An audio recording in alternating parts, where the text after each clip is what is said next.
I found out my best friend had feelings for me because her phone hated secrets. We were 40 minutes outside Nashville, lost somewhere between a horse farm, a Baptist church, and a gas station that looked like it had given up during the Carter administration when Tessa Lane tossed me her phone and said, "Can you pull up the directions? Mine keeps recalculating like it's morally opposed to weddings." I was driving her car because she claimed my truck rattled like a haunted toolbox, and we were already late for her cousin's rehearsal dinner. She had one bare foot tucked under her thigh, her hair pinned up badly with a pencil, and a half-eaten bag of sour gummy worms balanced in her lap like this was a perfectly normal way for two adults to travel. I'm Nathan Brooks. I was 26 then, working as a project coordinator for a small construction company, which meant I spent my days pretending delays were opportunities and my nights wondering if I'd accidentally become boring before 30.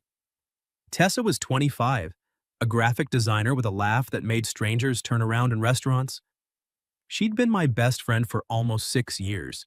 Best friend. That's the safe phrase people use when they're trying not to look directly at the thing glowing in the corner. I told myself I loved her like family, which was a lie, because I had never once noticed my cousin's collarbone when she leaned across a table to steal one of my fries. Tessa and I met in college when she sat beside me in an intro to film class and whispered, "If this professor says visual language one more time, I'm going to visually leave." I laughed too loud, she grinned like we had just formed a criminal partnership, and somehow she became the person I called when my dad got sick, when I got promoted, when my girlfriend at the time broke up with me by sending a paragraph that began with, "You're emotionally reliable," but Tessa had read that text over my shoulder and said, "That is the meanest compliment I've ever heard." Now, 3 years later, we were still doing this. Weddings, errands, emergency grocery runs, Sunday coffees that lasted 3 hours, movie nights where she fell asleep on my couch and I pretended not to notice how natural it felt to tuck a blanket over her. I had never told her. Not because I was noble, because I was scared. There's a difference. "Password?" I asked, holding up her phone. "Same as always." I glanced at her. "Tessa, what?" "Your password is still double. Oh, oh, oh." "It's not still double oh, oh, oh, it's evolved." "To what?" "Double oh, oh, one." I stared at her. She pointed at the road. "Eyes forward, Brooks. Some of us have precious cargo." "You mean yourself?" "I mean the dress in the back seat. I'm replaceable." The dress was steamed. That was Tessa. Funny first, vulnerable only if cornered, affectionate in ways she could deny in court. Her phone opened and I tapped the Maps app. A notification slid down from the top before I could type. "Mom, don't you dare be late. Also, is Nathan wearing the blue shirt?" I froze. Tessa leaned over. "Ignore my mother." "Why does your mother care what shirt I'm wearing?" "She thinks you look trustworthy in blue." "I am trustworthy in every color. In red, you look like you're about to sell someone a boat." I smiled despite myself, and that was the problem. It was too easy with her, too familiar, too much like belonging. I typed in the wedding venue, but the signal lagged. The screen froze, then jumped to a search bar. Her contacts popped open instead of maps. "Your phone is possessed," I said. "Don't insult Brenda." "You named your phone Brenda?" "She's been through a lot." I was about to close the app when I saw my own face. It was a photo she'd taken 2 summers earlier at a lake house when I was sunburned, grinning, holding 2 plastic cups of lemonade. Not a flattering picture, not terrible either. Under it was my contact, not Nathan, not Nate, not emergency responsible adult, which she had called me once, after I assembled her IKEA dresser without crying. My name in her phone was "Don't text him drunk." For a second, the road sound disappeared. The tires hummed. The late afternoon sun flashed through the trees. Somewhere in the back seat, the garment bag sighed every time we turned.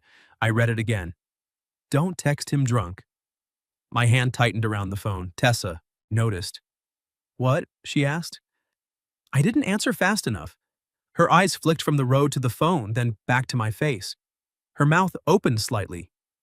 "Oh," she said, just one syllable. But it carried enough panic to light up the whole county. I looked at her. "Tess." She reached for the phone. "Give me that." I held it just out of range, not to tease her, not really.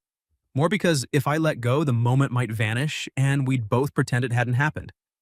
She unbuckled halfway and lunged across the console. Tessa, I'm driving. Then stopped discovering classified government material while driving. Is my contact name classified? It is private. It says, don't text him drunk. I know what it says, Nathan. The full name landed differently. She only called me Nathan when she was mad, worried, or trying not to cry. A car appeared around the bend and I put both hands back where they belonged. Tessa sank into her seat, cheeks flushed, arms folded tight. For 2 miles, neither of us said anything. That silence was the loudest thing I'd ever heard between us. I wanted to laugh it off. I should have laughed it off. That was our language. Banter, dodge, survive. Instead, I said, how often were you drunk texting me? She turned toward the window. I never sent them. That wasn't my question. Nathan. Tessa. She exhaled through her nose. Can we not do this in a moving vehicle? We can pull over. No, we cannot pull over. We're late. You were the one who named me like a warning label. She pressed her lips together, but a tiny laugh escaped. It was nervous and soft and so painfully her that my chest tightened. You are a warning label, she said.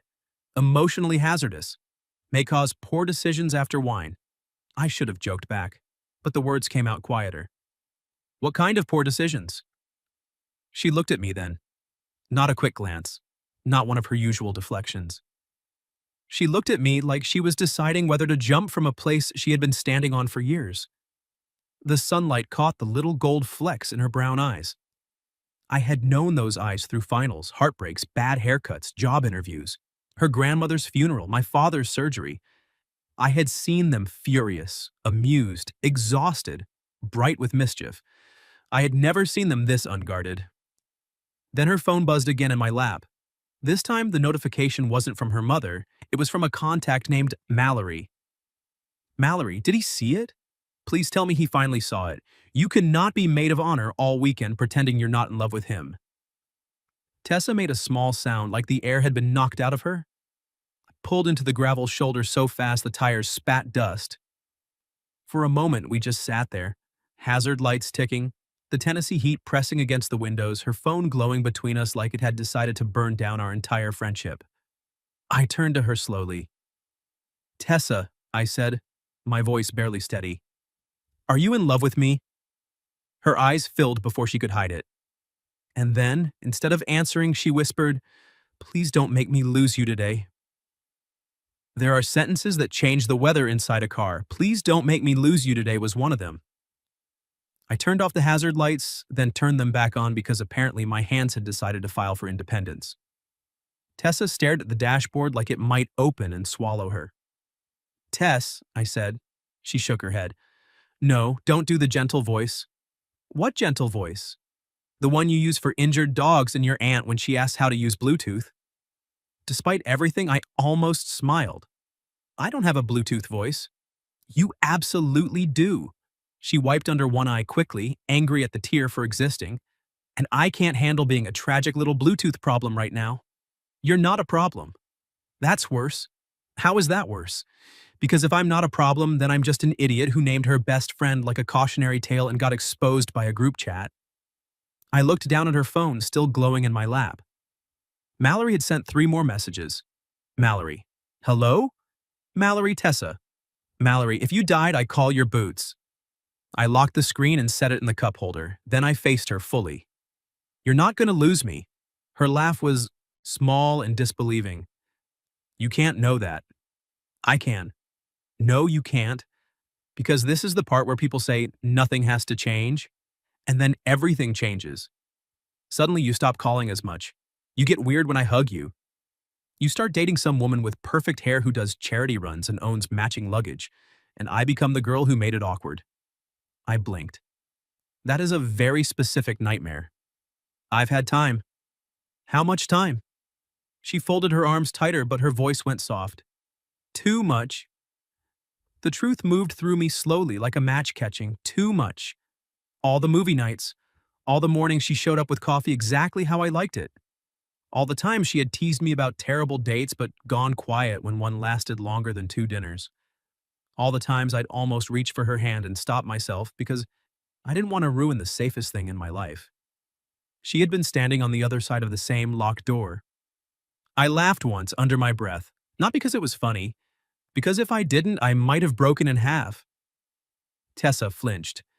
Great, fantastic, we're laughing. No. I rubbed both hands over my face. No, I'm laughing because I am such an unbelievable coward. She went still. I looked at her. I didn't tell you because I thought you didn't feel that way. Her lips parted. The road was quiet. A truck passed, rocking the car with its wake, and still neither of us moved. What? She whispered. I'm in love with you. The words came out rougher than I expected, like they had been kept somewhere too long without air. I have been. For a while. Maybe since the lake house. Maybe before that.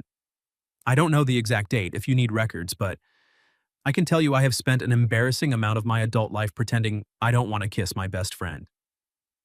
Tessa stared at me. Then she said, You practiced that. I absolutely did not. You had embarrassing amount of my adult life loaded. I am emotionally articulate under pressure. You once described your feelings after dental surgery as mouth sad. That was medically accurate. She laughed then, really laughed, and it came out tangled with a sob. Her hand flew to her mouth and I couldn't stand the distance between us anymore. I unbuckled my seatbelt and reached across the console. Not all the way. Just enough to offer. Her eyes dropped to my hand. For one terrifying second, she didn't move. Then she put her fingers in mine. I had held Tessa's hand before, helping her over icy sidewalks, pulling her up from picnic blankets, dragging her through crowded concerts when we didn't want to get separated. This was not that. This was her thumb trembling against my knuckle. This was her letting me see the fear behind the jokes. This was 6 years of almost narrowing into the warm press of her palm. You're in love with me? She asked, like the sentence needed to be tested for structural integrity. Yes. And not in a friendship way? No. Because I swear to God, Nathan, if you say you love me like a sister after that, I will tuck and roll out of this vehicle. I have never wanted to kiss my sister. Good. Baseline acceptable. I want to kiss you. Her breath caught. The confession sat there between us, alive and impossible to take back. Tessa glanced toward the road, then back at me. Her cheeks were pink, her eyes wet, her mouth trying not to smile and failing. We're on the shoulder of a rural highway, she said. I'm aware. My cousin's rehearsal dinner starts in... She checked the dashboard clock and winced. 21 minutes. Also aware. My mother is going to kill us. Probably. And you still want to kiss me right now? I leaned closer slowly enough that she could stop me with a word, a breath, a look. I've wanted to kiss you in worse places. Her smile broke open. Like where? The emergency room vending machine area. When? When your brother dislocated his shoulder playing softball and you bought me peanut M&Ms because I looked tragically snackless. That was a tender moment. It was. Any other inappropriate locations? The DMV? She gasped. Nathan Brooks. You wore that yellow dress? I was renewing my license. I suffered in silence for 43 minutes. Her laugh faded as I got closer. The console was between us.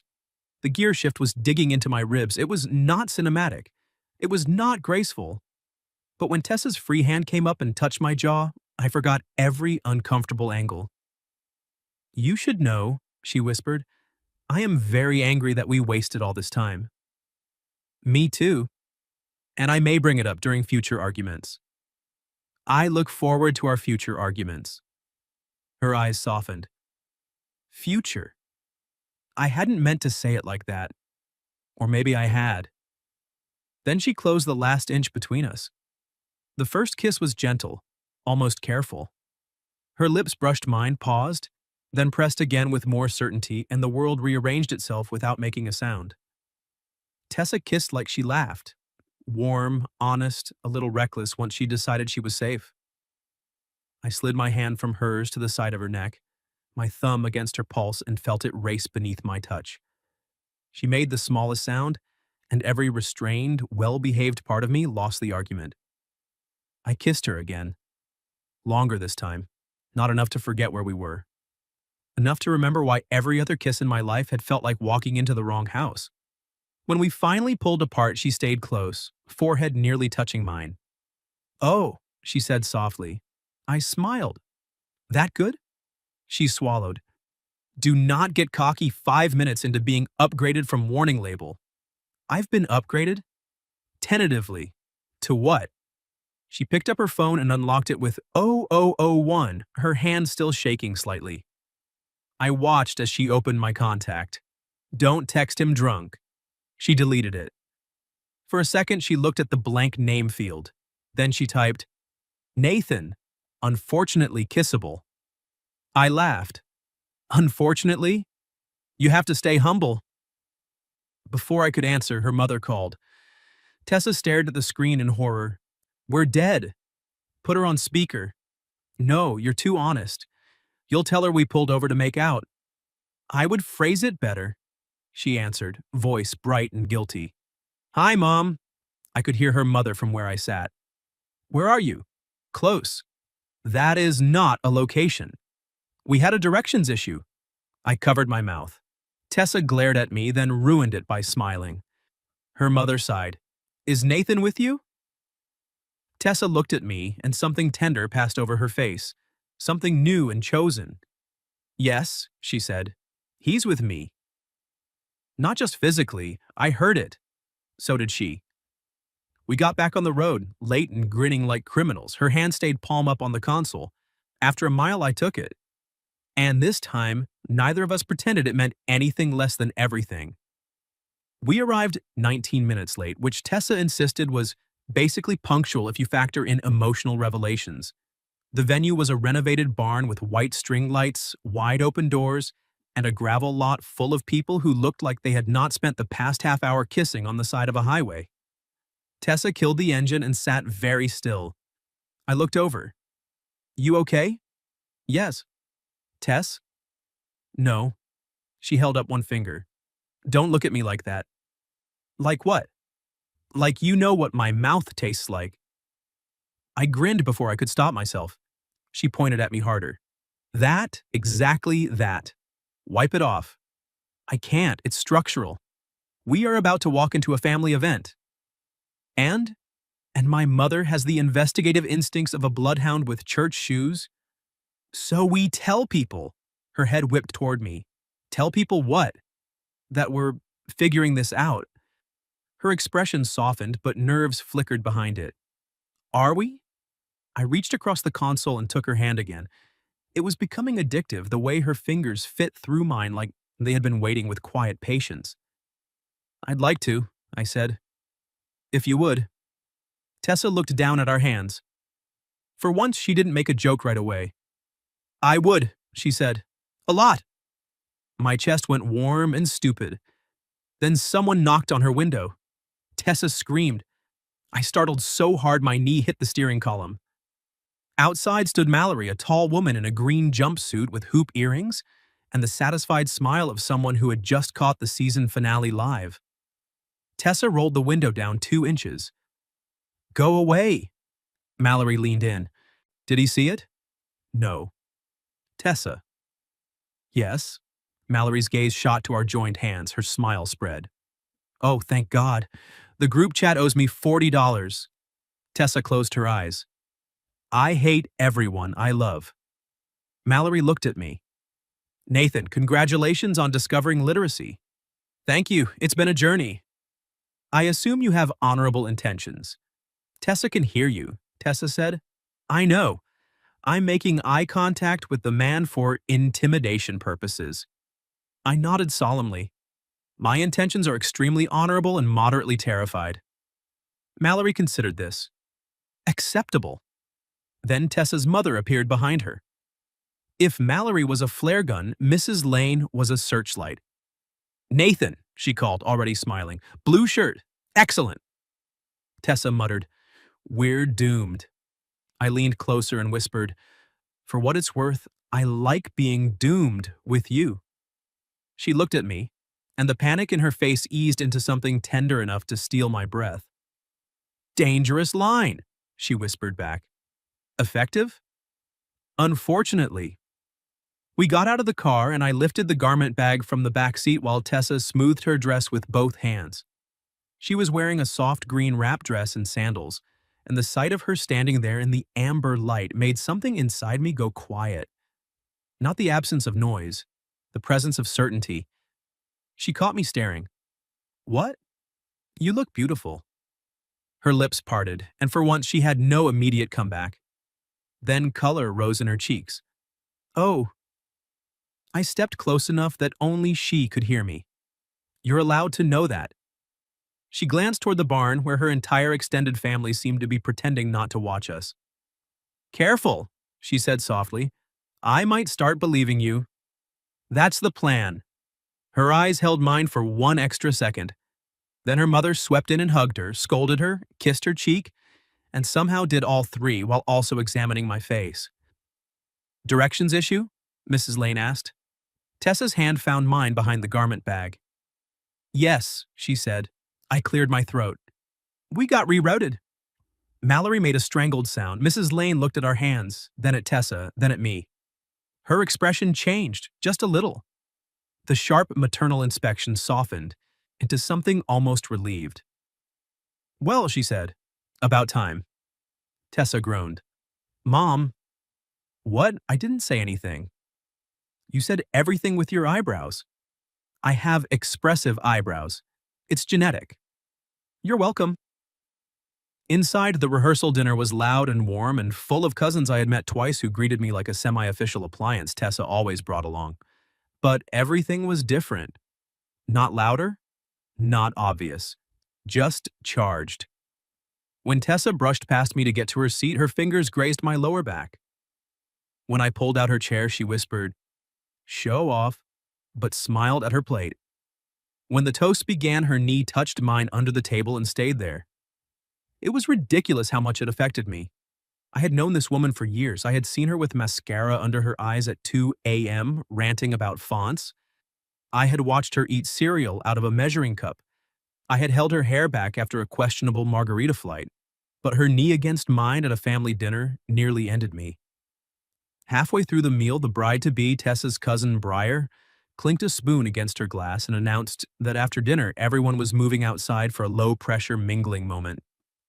Tessa leaned toward me. "That means photos." "How do you know?" "Because women with clipboards are circling the perimeter."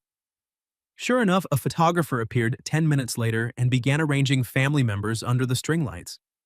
Tessa got pulled into maid of honor duties. I stood off to the side with a glass of iced tea, trying not to look like a man who had been fundamentally altered by a contact name. Mallory drifted over. "So?" "No, I haven't asked anything." "You said so like a woman with a podcast." She smiled. "Are you going to be stupid about this?" I looked at Tessa across the courtyard. She was laughing at something Briar said, head tipped back, one hand pressed to her chest.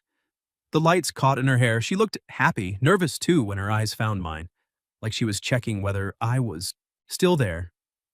I lifted my glass slightly. Her smile changed. Softer. Mine. "I've been stupid for years," I said. "I'm hoping to stop." Mallory studied me, then nodded. "Good. Because she's brave with everyone except you." That hit harder than I expected. Before I could answer, the photographer called, "Tessa, we need one with your date." Every conversation within 15 feet died. Tessa froze. "I'm not," she started. Briar, who had clearly inherited the family eyebrow gift, said, "Nathan is right there." Tessa looked at me. There was an invitation in her expression. And a question. I walked over before fear could get clever. "If you want," I said quietly. She swallowed. "I want." 2 words, simple. Enough. I stepped beside her and the photographer waved us closer.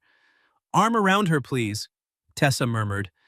"This woman is aggressive. I respect her vision." I slid my arm around Tessa's waist. Her body leaned into mine like an answer. For the first photo, we smiled politely. For the second, Briar yelled, "Oh, come on. You two have been in love since 2019. Act like it." Tessa buried her face against my shoulder, laughing in mortification. I looked down at her and forgot the camera. Her cheek was warm against my shirt. My hand rested at her waist. She tilted her face up, eyes bright, and the whole noisy courtyard blurred around her. "Since 2019?" I whispered. "Don't listen to her." "Was it 2019? Maybe." "What month?" "Nathan." "I'm building a timeline." She rose on her toes and kissed my cheek. Not hidden, not accidental. Not something she could explain away as balance or friendship or rural highway hysteria. A choice. The photographer made a delighted noise. Mallory clapped once. Someone's aunt said, "Finally." Tessa stayed close, her mouth near my ear. "There," she whispered. "Public enough for you?" I turned my head just enough that my lips brushed her temple. For now. Her fingers tightened in my shirt. And for one perfect minute, there was no warning label, no fear, no lost time. Just Tessa leaning into me under the string lights, choosing me where everyone could see. Then my phone buzzed in my pocket. I ignored it. Tessa noticed. "Aren't you going to check?" "No." "What if it's important?" I looked at her. "It isn't." Her smile went soft again, but a second later my phone buzzed twice more. Tessa arched a brow. "Your pocket disagrees." I sighed and pulled it out. 3 texts from my sister. "June, are you with Tessa?" "June, don't freak out, but Lila is here." "June, she just asked Mom if you were bringing a date to the wedding tomorrow." Lila was my last serious girlfriend. Technically, she was my only serious girlfriend, if you didn't count sophomore year when a woman named Kendra dated me for 6 weeks because I owned a printer. Lila had been kind, polished, ambitious, and absolutely certain I was one emotional renovation away from being the man she wanted. We lasted 11 months. She ended it over brunch with the memorable line, "You're wonderful, but I feel like I'm always standing outside a locked room." At the time, I thought the locked room was just me. Now Tessa was standing under string lights with my arm around her waist, and I realized the room hadn't been empty. It had been occupied. Tessa read my face. "Who's Lila?" "My ex." Her expression didn't change much, but her shoulders did. Just a little. Just enough. "Oh," she said. I hated that "oh." It sounded like a door closing politely. "She's a friend of Briar's fiancé," I said. "I didn't know she'd be here." "Did you invite her?" "No." "Did you know she was coming tomorrow?" "No." "Did you secretly father 3 children with her in a second family somewhere?" I blinked. That escalated. I'm stress improvising. I slid my phone back into my pocket and turned fully toward her, keeping my voice low. "Tessa, look at me." She did, but with effort. "I don't want Lila." "I didn't say you did." "You didn't have to." Her mouth twisted. "Annoying that you know me. Deeply inconvenient for both of us." That got half a smile. Around us, the rehearsal dinner continued. Forks clinking, cousins laughing, someone arguing about whether the DJ could be trusted with Dolly Parton. But Tessa and I stood in the middle of it, like we'd stepped inside a small, private room. "She's very pretty, isn't she?" Tessa asked. "Yes." Her eyes flicked down. I touched her chin gently, giving her every chance to pull away. She didn't. "And I'm still standing here wanting you." Her breath caught. I could see the fight happening behind her eyes. "Believe him. Don't be foolish. Believe him. Protect yourself." "Tess," I said softer, "we don't have to be fearless tonight. But I'm not going to make you guess." Her lashes lowered. Then she stepped closer, her fingers finding the front of my shirt. "Good," she whispered, "because I am shockingly bad at guessing when I care this much." There it was. Not a joke. Not a dodge. A hand extended. I covered her fingers with mine. "You care this much?" She looked up. "Do not make me repeat it in front of the caterer." "I would never." "You absolutely would." "I might." Her smile came back, small but real. "I care. An embarrassing, inconvenient, potentially friendship-destroying amount. Same. That was not as poetic as your earlier confession. I peeked on the highway. She laughed, and I leaned down and kissed the corner of her mouth. It was brief. Public enough to be brave, private enough to be ours. When I pulled back, she looked steadier. Okay, she said. If your beautiful ex appears, I will be charming and normal. Define normal. I will not hiss unless provoked. Reasonable. And you will not do that man thing. What man thing? The thing where you act extra casual and friendly because you're uncomfortable, and somehow I end up feeling like a potted plant with feelings. I winced. That is specific. I have observed men. Noted. You will not be a potted plant. You will be my date. The word landed between us. Tessa's eyes widened. My date? She repeated. If you want. She looked at me for a long second. Then she nodded once, like she was accepting both a gift and a dare. I want. I took her hand openly as we walked back toward the barn. We made it 10 steps before Lila appeared. She was wearing a navy dress and delicate heels, her dark hair cut shorter than I remembered. She looked exactly like someone who never spilled coffee on herself in traffic. Nathan, she said, surprised. Hi. Hi, Lila. Her gaze moved to Tessa, then to our joined hands. To her credit, she recovered quickly. Tessa, right? We met once at that trivia night. Tessa smiled. Yes. You knew all the geography answers. I contributed by eating loaded fries. Lila laughed. A vital role. The exchange was perfectly civil. Still, Tessa's hand tightened around mine. I squeezed back. Lila looked at me. I heard you might be here. June mentioned it. Yeah, Tessa's maid of honor. And you're... She smiled carefully. With her, I said. Not loud, not dramatic. Just clear. Tessa went still beside me. Lila's expression shifted, something like recognition passing through it. Then she gave a small nod. Well, she said, that makes sense. Tessa blinked. It does? Lila glanced between us and her smile softened. Yes. There was no villain speech, no jealousy scene, no drink thrown under rustic Edison bulbs. Just a woman who had once stood outside a locked room, seeing who'd always had the key. I'm happy for you, Lila said, both of you. Thank you, I said. And I meant it. When she walked away, Tessa exhaled like she'd been holding her breath since birth. I was prepared to be so mature, she said. You were terrifyingly mature. I hated it. You did beautifully. She turned to me, eyes narrowed. Do not patronize me, date. Date, I grinned. Oh no, she said. You like that? I like it a lot. You're going to be insufferable. I've waited years. I deserve a brief, insufferable period. She tried not to smile and failed. After dinner, people migrated toward a small patio behind the barn, where the air smelled like cut grass and vanilla cake. Music played low from a speaker someone had propped in a window. It wasn't dancing music exactly, but couples started swaying anyway because weddings make even sensible people vulnerable to acoustics. Tessa stood beside me with 2 lemonades, watching Briar dance barefoot with her fiancé. My feet hurt, she announced. Then sit. I didn't say I wanted practical advice. What did you want? She handed me 1 lemonade and lifted her brows. I stared at her. Are you asking me to dance? I'm giving you an opportunity to ask me. Very generous. I'm known for charity. I set both drinks on a nearby table and offered my hand.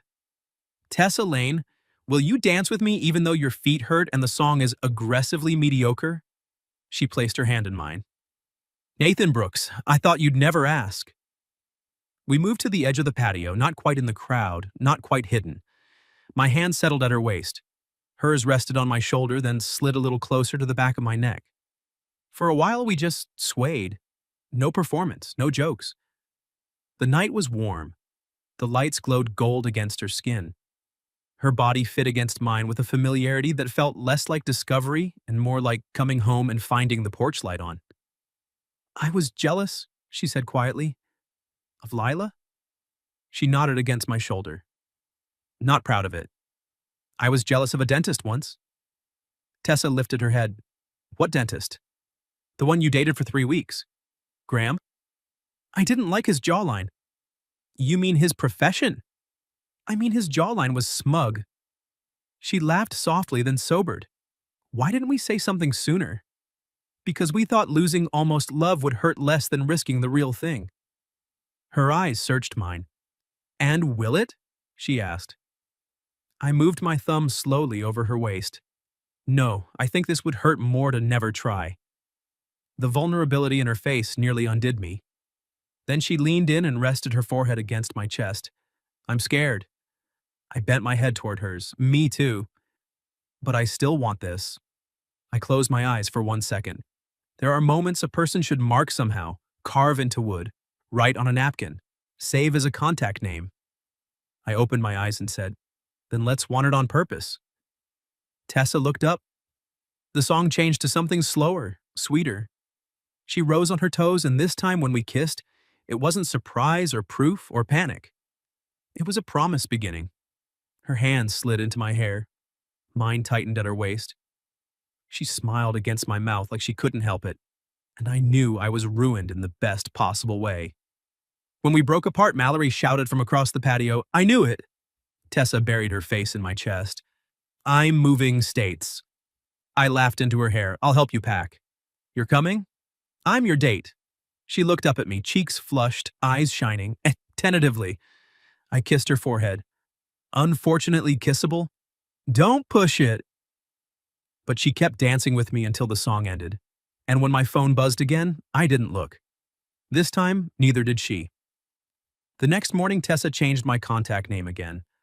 I found out because we were standing outside the bridal suite while she balanced a coffee, a makeup bag, 3 bobby pins between her teeth, and the emotional stability of an entire wedding party. Hold this, she mumbled, handing me her phone. Should I be afraid? Always. The screen lit in my hand with a text from Mallory. Mallory. Is unfortunately kissable bringing snacks or just cheekbones? I looked at Tessa.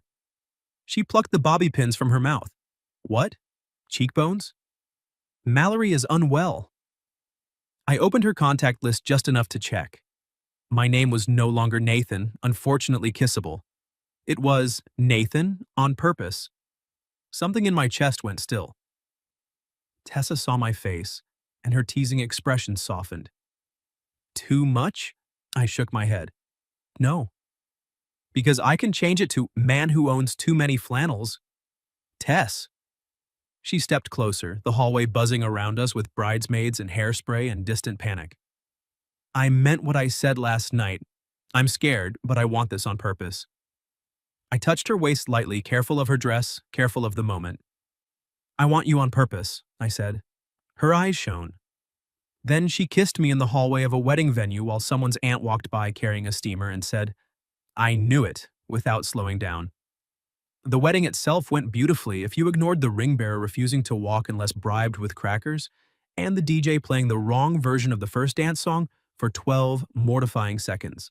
Tessa stood at the altar in that green dress, flowers in her hands, sunlight catching in her hair. I sat in the second row beside her mother, who leaned over halfway through the vows and whispered, You hurt her, I'll ruin your credit. I whispered back, Understood. Then Tessa looked at me. Not for long, just a glance. But she smiled like we had a secret that was slowly becoming a life. At the reception, we danced to every slow song and half the fast ones, though I remained a danger to innocent feet. She laughed when I spun her badly. I kissed her knuckles when she complained. She fed me a bite of cake from her fork and then looked startled, as if the small domestic intimacy had landed deeper than expected. Late that night, after sparklers had burned down and Briar had left in a cloud of cheers, Tessa and I walked to the edge of the empty lawn. Her heels dangled from one hand. My jacket was around her shoulders. The moon sat low over the fields. So, she said. So.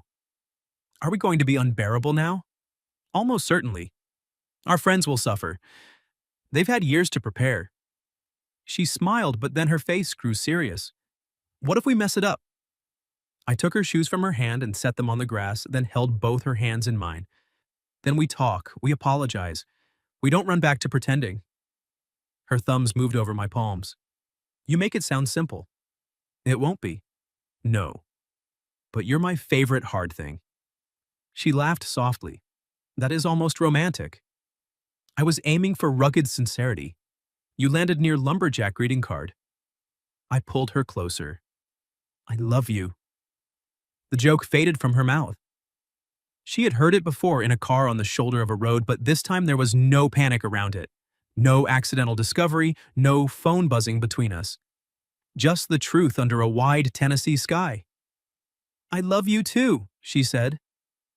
Then she kissed me, barefoot in the grass, my jacket slipping off one shoulder, her hands warm against my neck.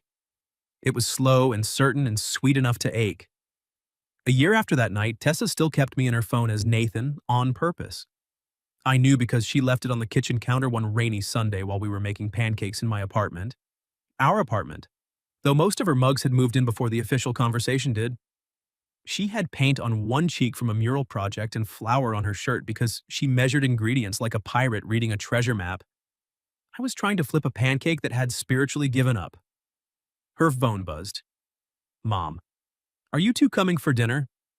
Also, is Nathan wearing the blue sweater?" Tessa read it over my shoulder and sighed. "My mother has a problem." "She has taste? You do look trustworthy in blue." "I look trustworthy always." "In plaid, you look like you're about to explain firewood." I turned off the stove, caught her around the waist, and pulled her into me. She came willingly, laughing, hands settling on my chest like they belonged there. The best part wasn't that we never fought. We did. About work hours, dishes, my habit of saying "I'm fine" when I wasn't, her habit of turning fear into jokes so fast I sometimes had to chase the truth. The best part was that we stayed. We learned each other all over again, not as almost, not as warnings, but as people choosing the same table, the same couch, the same future one ordinary day at a time. That rainy morning, Tessa looked up at me and said, "Do you ever think about it? The shoulder of the highway? The contact name? All the time." I was so embarrassed. I was so hopeful I nearly drove into a ditch. She laughed, then touched my jaw in the same place she had that first day. "I'm glad you saw it." "Me too. Even if Brenda betrayed me." Brenda was a hero. She was a snitch. I kissed her before she could argue, and she smiled against my mouth, tasting like coffee and maple syrup and home. Behind us, her phone buzzed again on the counter. Neither of us looked. Outside, rain streaked down the windows. Inside, pancakes cooled on plates we had meant to carry to the table. Tessa's bare feet were on top of mine, her arms around my neck, my name saved in her phone as a choice instead of a warning. And I remember thinking that sometimes love doesn't arrive with a grand speech. Sometimes it arrives because you borrow your best friend's phone for directions and discover she's been trying very hard not to text you exactly what you've been dying to hear. What would you have done if you borrowed your best friend's phone and found your name saved as "Don't text him drunk"? Have you ever experienced something similar where one accidental discovery changed everything between you and someone you loved? Tell your story in the comments. And for those who'd like to be a little closer to us, we've opened memberships where you'll get shorter exclusive stories every week with no ads. If you like this one, leave a like, subscribe, and I'll see you in the next video.